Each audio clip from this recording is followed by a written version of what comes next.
La Grande Muraille de Chine est l'une des plus grandes structures construites par l'homme au monde. Elle serpente à travers les montagnes, les déserts et les prairies sur des milliers de kilomètres. La muraille a été construite pour protéger la Chine. Pendant des siècles, des tribus nomades ont menacé la Chine depuis le nord.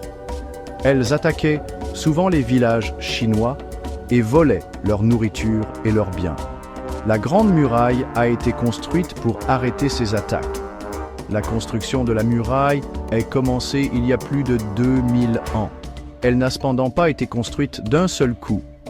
Différentes dynasties ont agrandi et renforcé la muraille au fil du temps. Le résultat est la magnifique structure que nous voyons aujourd'hui, un témoignage de l'ingéniosité et de la détermination chinoise. La muraille est un puissant symbole de la force et de la résilience de la Chine à travers l'histoire.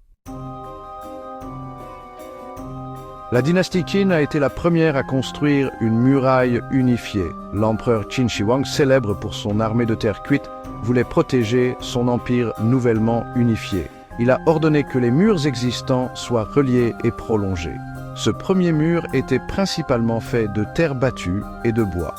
Ce n'était que le début d'un projet de construction massif qui allait se poursuivre pendant des siècles. Les dynasties ultérieures, comme les Han et les Ming, ont également contribué de manière significative à la muraille.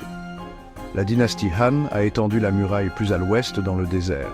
Ils ont construit des tours de guet et des forteresses le long de la muraille pour loger les soldats. La dynastie Ming, connue pour ses impressionnants projets de construction, a reconstruit une grande partie de l'ancienne muraille avec des matériaux plus résistants. Ils ont utilisé des briques et des pierres au lieu de la terre battue, rendant la muraille plus durable. Les Ming ont également ajouté d'autres tours de guet et fortifications, créant une barrière encore plus formidable. Construire la Grande Muraille a été une tâche monumentale. Cela a nécessité des millions d'ouvriers et d'énormes ressources. Les chevaux ont joué un rôle essentiel dans la construction. Ils transportaient des matériaux comme des briques, des pierres et de la nourriture jusqu'aux chantiers de construction. Imaginez de longues caravanes de chevaux chargés de lourdes pierres naviguant sur les sentiers escarpés des montagnes. Leur force et leur endurance étaient essentielles pour déplacer des charges aussi lourdes sur de vastes distances. Les chaînes étaient un autre outil crucial dans le processus de construction. Elles étaient utilisées pour hisser de grosses pierres et pour lier les matériaux entre eux. Les forgerons travaillaient sans relâche, forgeant ces maillons de fer qui maintenaient la muraille ensemble. Ces chaînes étaient souvent massives, capables de supporter un poids et une tension incroyable. Les ouvriers étaient confrontés à des conditions difficiles. Le travail était dangereux et épuisant. Beaucoup sont morts d'accidents, de maladies ou d'épuisement.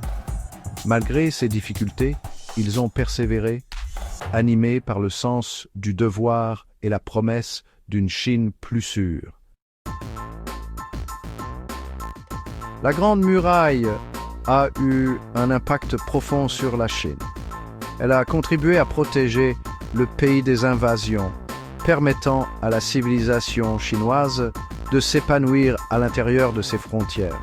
Elle a également facilité le commerce le long de son parcours, reliant différentes parties de la Chine et favorisant la croissance économique.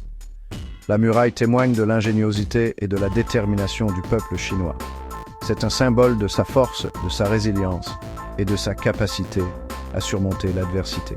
Aujourd'hui, la Grande Muraille est un site du patrimoine mondial de l'UNESCO et une destination touristique populaire. Des visiteurs du monde entier viennent s'émerveiller de son envergure et de sa grandeur. C'est un rappel de la riche histoire de la Chine et de son héritage durable.